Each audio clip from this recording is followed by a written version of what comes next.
Hey, Hey, hey. Today I want to show you how I made this ottoman out of 2x4s and 1x6s that you can buy from any big box store. It's a fun process. It was a good learning experience. Some hiccups along the way, but we'll get into that. So let's do it. Hello everyone, welcome to the Ottoman build. We're starting off here in SketchUp for the design of the Ottoman. What I'm doing right now is just setting up the basic pieces that I'm going to need and the size that I want the Ottoman. So I created this box, and from there I'm going to be cutting out sections of it to kind of build the form that I'm looking for.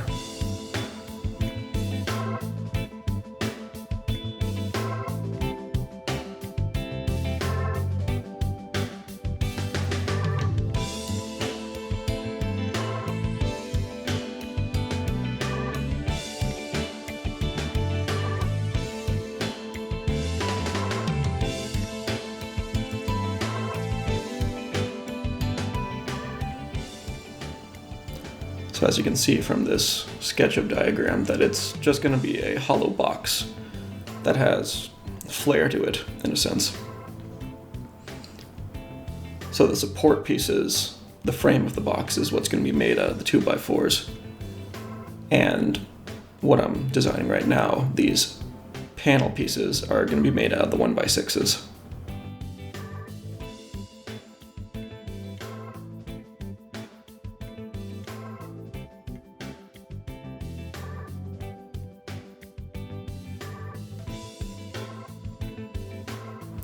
You may notice it's hollow in the back, and that's an intentional design choice.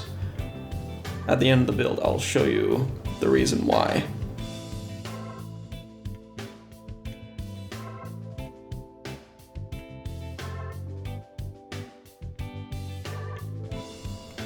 So now I'm designing the final piece, just a little cross brace in the middle there that'll hold more weight, because I was a little bit concerned about the strength of this thing, especially on top where people are going to be sitting. Now that I have my design, I can get my measurements and make my cut list.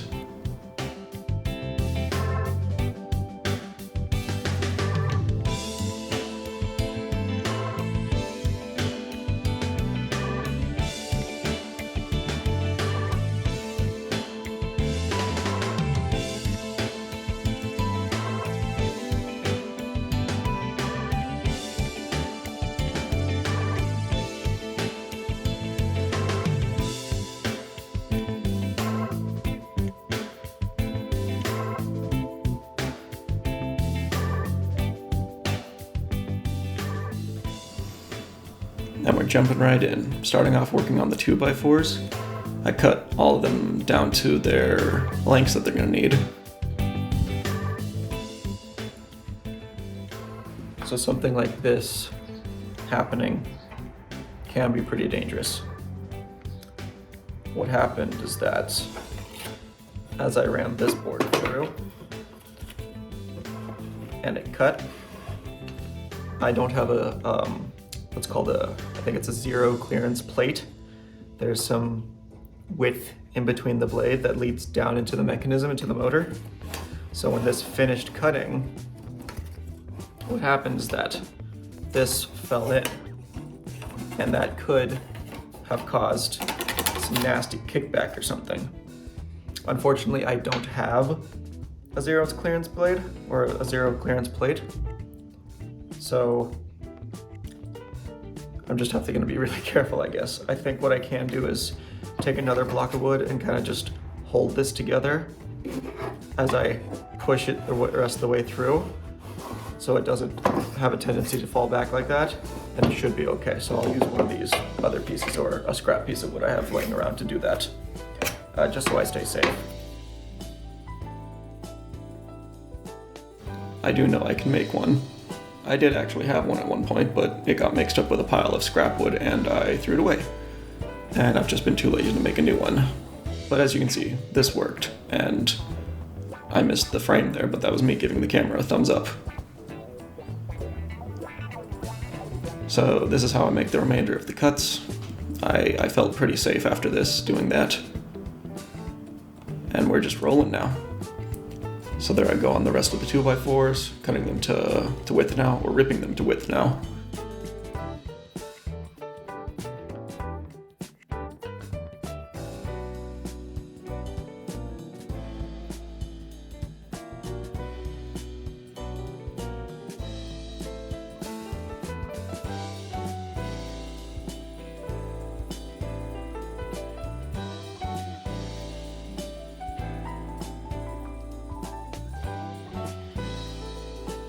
So now I'm ripping down the 1x6s here into the panels that'll be on the front and sides, and ripping them to width.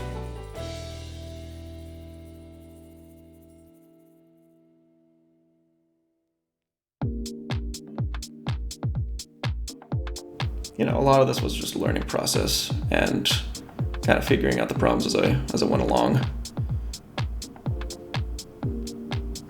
So definitely different things I would do in the future on how to make this better, but you know, this is for myself. I'm not making this for anyone, so I'm not 100% concerned about the quality of it. It was good enough for me, and I was, you know, happy and proud of it.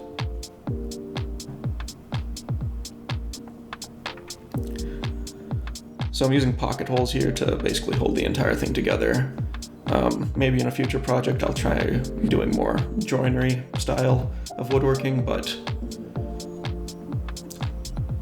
I was mostly going for speed here and convenience.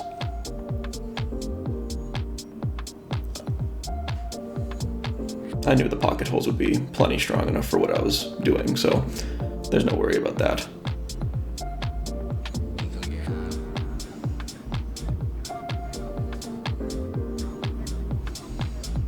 So now I'm assembling the frame.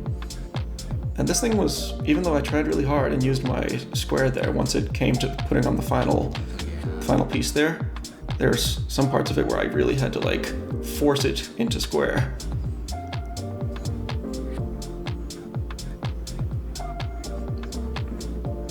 And I think part of that was I did the initial assembly of the top and bottom piece on the concrete in my garage, and the concrete is very much not level. So in the future, I'll just have to remember to assemble everything on my workbench there, because that's probably the most level surface that I'm going to get.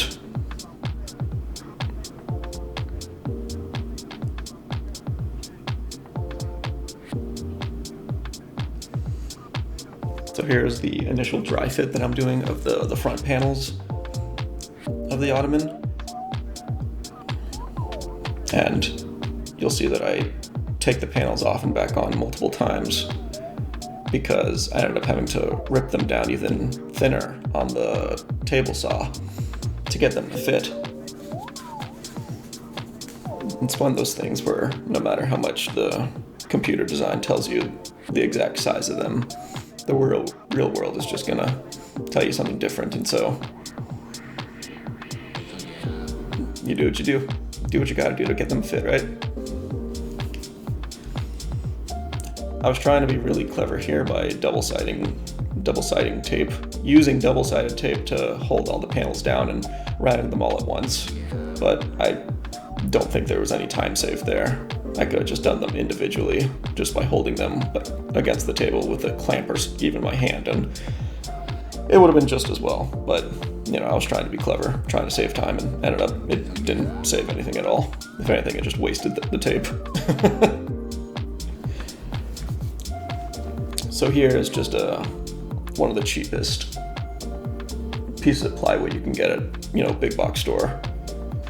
And I'm using this for the top of the Ottoman there, as you saw me test fit it on.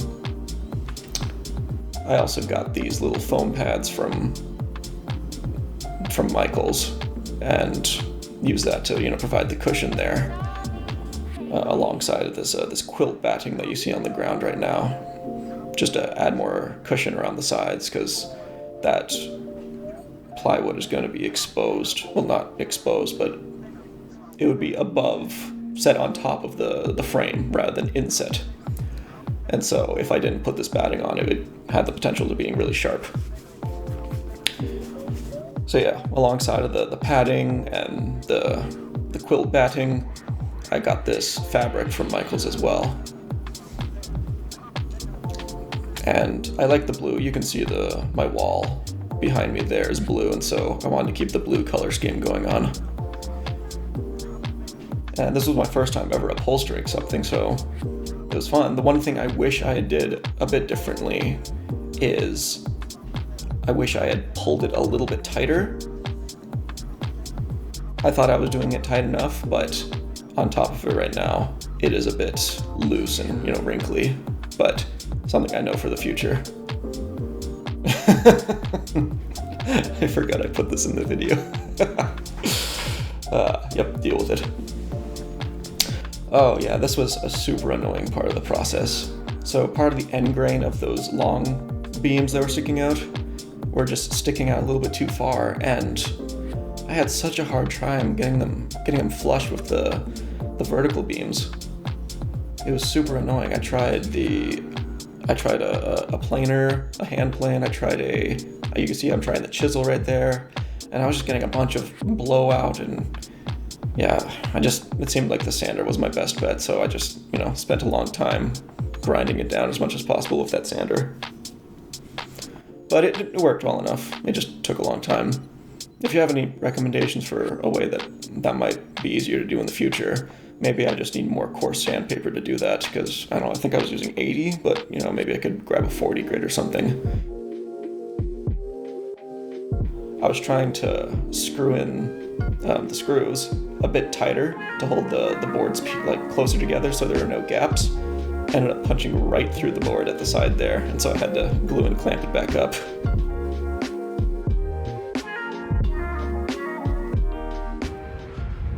So here's something that I didn't expect to happen. When I was using the router,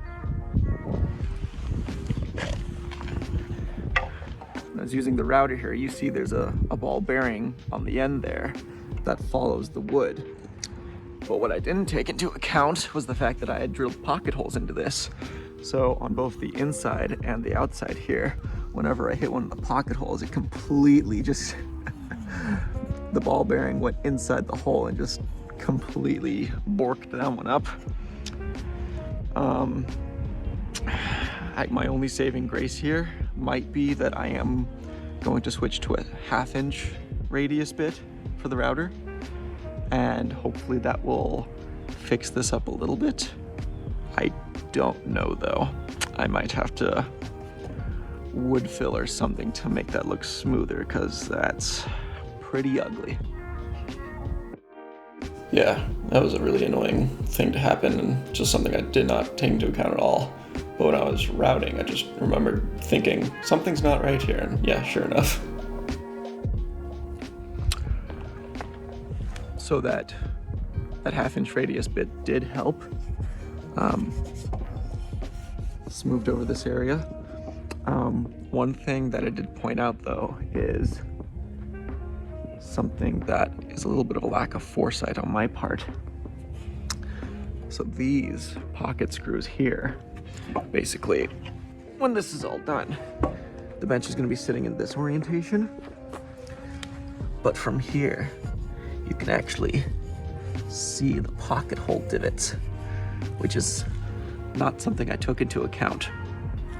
So it's not the end of the world. Since this is pretty low to the ground, only dogs will really see that for the most part, but still not the most ideal situation. But hey, you live and you learn, right? If I could redo that, I would probably just rotate those pieces of wood 90 degrees such that the pocket holes were on the inside rather than on the bottom of that piece of wood. That would have helped a lot. And I don't know if you saw on that zoom up there, I had that same problem with the router bit gouging into those pocket hole screws, but yeah, the 1/2 inch radius bit made that look a lot nicer. So I'm thankful for that. That wasn't a complete disaster. But now comes the part of the project where It's just a lot of sanding and wood filling to cover up any gaps in between the pieces of wood there, and any, notches that I missed, or trying to fill in those pocket holes a bit. Yeah, so just a lot of sanding. So something that this project helped me realize is that I need probably more workbench space, or at least I need a better organizational system. You can see from my bench right there is horribly cluttered. But as I was sanding it on the concrete floor, there were small pieces of wood and gravel and stuff that kept putting indents in the wood as I was, pressing down on it. So in the future, when I make projects, I want to try to remember to sand them all, either inside my house or not inside the house, on a piece of cardboard in the garage, or on the workbench there, just so I don't get any of those notches. Similar thing I'm doing here with the side panels is cutting them down to size to try and get them to fit properly. And now, as you can see, I learned from the last time I did the router on the panels, I can do them by hand, and that was just a lot quicker.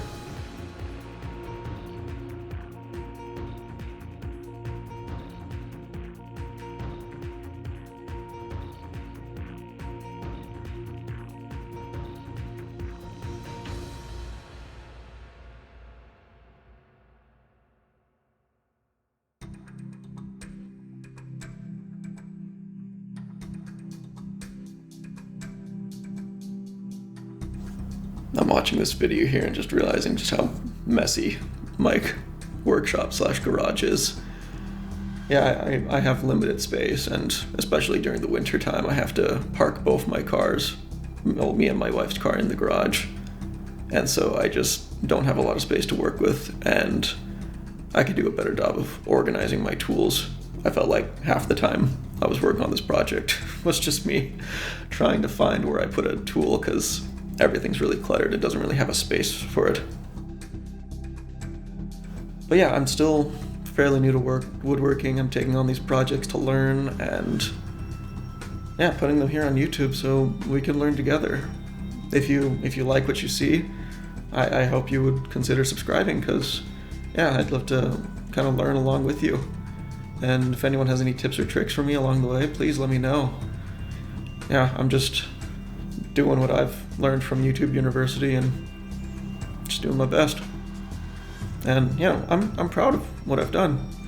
It's a good Ottoman, and it accomplishes the purpose I made it for.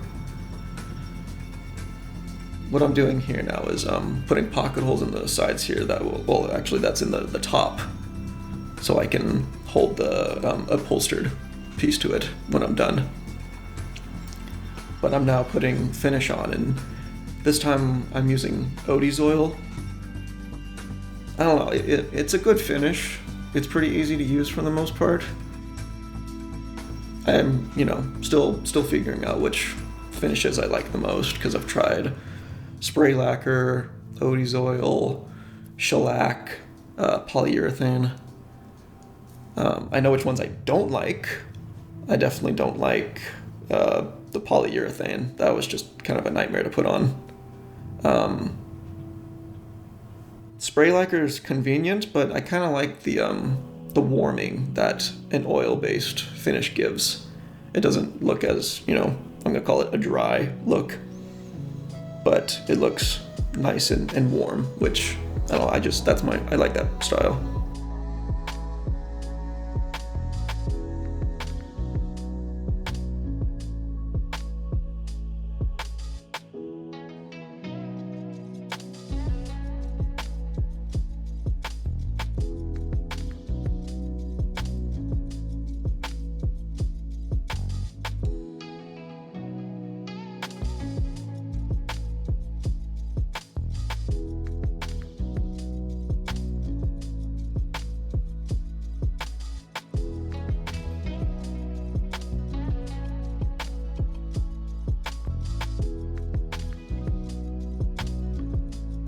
So now here we're doing final assembly of the Ottoman, and looking forward to this project being done. You've probably seen the number of times that I've had different clothes on, so spent a number of weeks working on this because I only really have nights and weekends to work on this, and especially this time of year when it's, you know, really cold and dark because of winter. So can only work on it so often. That's why I'm in my basement here, is just because outside was already dark and I knew I didn't really need the outside to do this part of it. Like, the oil is non-toxic, I didn't need to wear a mask, and assembly can be done. So yeah, we're coming to the end of this, and it was a good project. Lots of learnings. I look forward to the next thing I build, and I hope you'll come along for the ride. So some final shots here, and then we'll do the final reveal, and then I'll pass you over to Past Connor, and he'll take you through kind of a little post-mortem of the whole thing. So yeah, I appreciate you watching.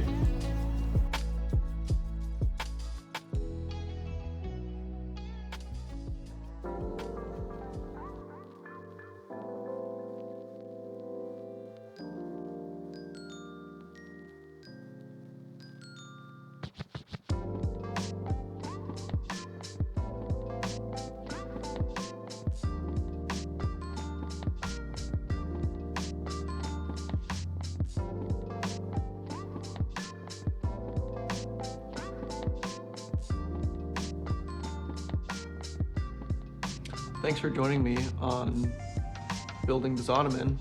If you've stuck around for this long, yeah, I appreciate you so much for watching. And yeah, if you liked what you saw, please stick around. So one thing I said at the beginning of the video was that it was hollow at the back, and you may be wondering, why is that? Let me show you. So the reason why it's hollow at the back is because the intent for this thing was to store all of my network equipment or Wi-Fi equipment, because of this little one. What happened a couple weeks ago was that she was playing with one of her balls, and she was playing with it around this area and happened to stomp on it and launched it straight into my Wi-Fi router.